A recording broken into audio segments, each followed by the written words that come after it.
আচ্ছা, ধান নদী খাল এই তিনে বরিশাল প্রবাদটা তো আমরা সবাই কম বেশি শুনেছি, তাই না? যুগ যুগ ধরে চলে আসা এই ছোট্ট কথাটাই কিন্তু বাংলাদেশের অন্যতম সমৃদ্ধ একটা জনপদের পুরো পরিচয় বহন করে। আজকের এই বিশ্লেষণে আমরা গাঙ্গেয় বদ্বীপের একেবারে প্রাণকেন্দ্র ঐতিহ্যবাহী বরিশাল জেলার একটু গভীরে যাব। নদীমাতৃক এই অঞ্চলটা এককালে এতটাই প্রাচুর্যময় ছিল যে একে বাংলার এগ্রিকালচারাল ম্যানচেস্টার বলা হতো। তো চলুন এই আকর্ষণীয় বদ্বীপের গঠন, এর শেকড় আর অপার সম্ভাবনার গল্পটা বিস্তারিতভাবে জেনে নেওয়া যাক। আজকের এই আয়োজনে আমরা ঠিক কী জানব খুব সংক্ষেপে বলে দিচ্ছি। আমরা জানব জেলার উৎপত্তি ও নামের ইতিহাস, এর আয়তন ও পরিসংখ্যান, বর্তমান প্রশাসনিক কাঠামো, বরিশালের দারুণ কিছু অজানা তথ্য এবং সবশেষে এখানকার কৃতি ব্যক্তিত্ব ও ঐতিহ্যবাহী খাবার সম্পর্কে। তো চলুন প্রথমেই শুরু করা যাক বরিশালের উৎপত্তি আর নামের পেছনে দারুণ কিছু ইতিহাস দিয়ে। আচ্ছা, কখনো কি ভেবে দেখেছেন এই যে উত্তাল নদী আর সাগরের ঢেউ, এগুলো কিভাবে একটা আস্ত জেলার নাম ঠিক করে দিতে পারে? প্রাচীনকাল থেকেই বাংলার দক্ষিণাঞ্চলের এই উত্তাল জলভাগ কিন্তু নাবিকদের কাছে রীতিমতো একটা আতঙ্কের নাম ছিল। আর এখানকার ঐতিহাসিক পৌরাণিক কাহিনীগুলোর সাথে ভাষাগত নথির এক অদ্ভুত বৈপরীত্য আছে, যা সত্যি ভাবিয়ে তোলে। বরিশাল নামটা আসলে কিভাবে এলো তা নিয়ে কিন্তু বেশ মজার তিনটে থিওরি বা মতবাদ প্রচলিত আছে। প্রথম মতবাদটা এসেছে আরব বণিকদের থেকে।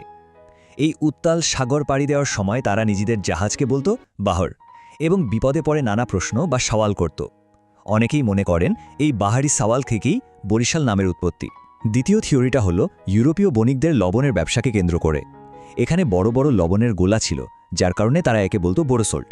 আর তৃতীয় খুব সাধারণ একটা থিওরি হচ্ছে এখানে নাকি প্রচুর বড় শাল গাছ ছিল, যা থেকে মানুষের মুখে মুখে কালক্রমে বরিশাল নামটি এসেছে। এখন যদি একটু ইতিহাসের পাতা উল্টায়, দেখবেন চতুর্দশ শতাব্দী পর্যন্ত এই এলাকার নাম কিন্তু বরিশাল ছিল না, এটি চন্দ্রদ্বীপ বা বাকলা নামে পরিচিত ছিল। পরবর্তীতে মুঘল কর্মকর্তা আগা বাকেরের নামানুসারে ১৭৯৭ সালে আনুষ্ঠানিকভাবে বাকেরগঞ্জ জেলা হিসেবে এটি প্রতিষ্ঠিত হয়।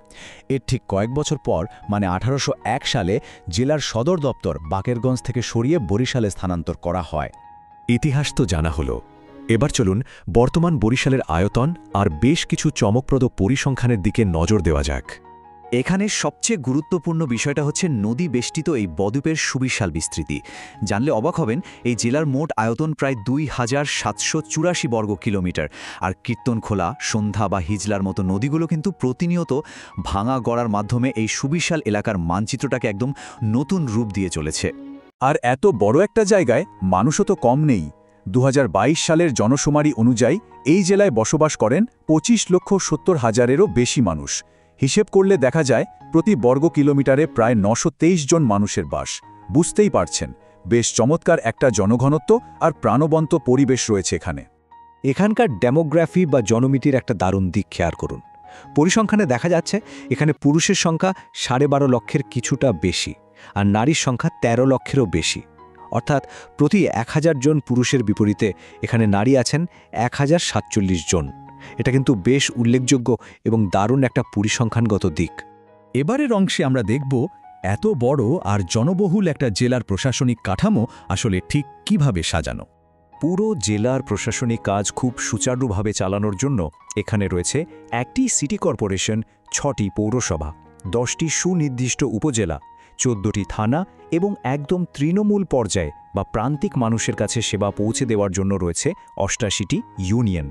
এবার আসছি আজকের আয়োজনের অন্যতম আকর্ষণীয় পর্বে, বরিশালের এমন কিছু তথ্য যা হয়তো সত্যি অনেকের অজানা। যেমন ধরুন, দেশের অন্যান্য অঞ্চলের গারো বা সাঁওতালদের কথা তো আমরা সবাই জানি, কিন্তু আপনি কি জানতেন প্রাচীনকালে এই বরিশালেও চন্দ্রভদ্র নামের একটা আদিবাসী বা উপজাতি গোষ্ঠী বাস করত? মূলধারার জনগোষ্ঠীর পাশাপাশি এই বদ্বীপ অঞ্চলটাই ছিল এই আদিবাসী গোষ্ঠীর নিজস্ব ঠিকানা। এটা কিন্তু খুব কম মানুষই জানেন।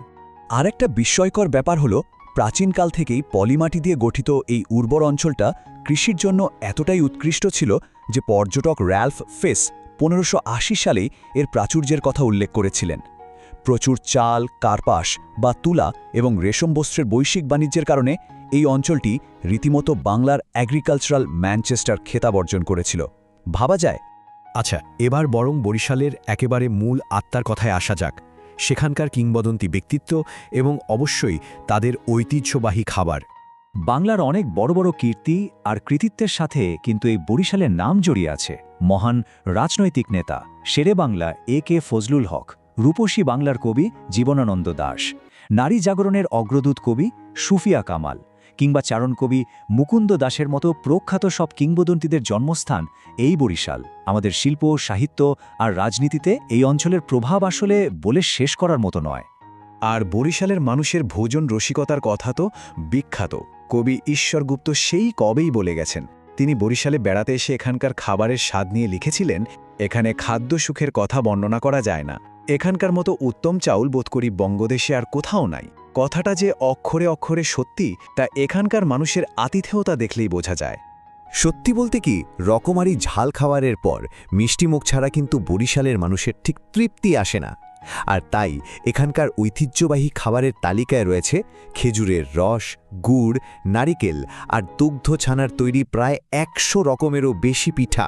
শুনলেই তো জিভে জল চলে আসে, তাই না? এখানকার এই অফুরন্ত প্রাচুর্য যে কোনো খাবার প্রেমীর মন জয় করে নিতে বাধ্য। তো যুগের পর যুগ ধরে এই যে নদীগুলোর ভাঙা গড়ার খেলা, কীর্তন খোলা আর সন্ধ্যার উত্তাল ঢেউয়ের সাথে বরিশালের মানুষের যে সংগ্রাম, শতাব্দীর পর শতাব্দী ধরে চলা এই বদ্বীপ আগামী দিনগুলোতে আরও কত নতুন ইতিহাস তৈরি করবে কে জানে। হয়তো সেই উত্তরগুলো লুকিয়ে আছে ওই প্রমত্তা নদীগুলোর বুকেই।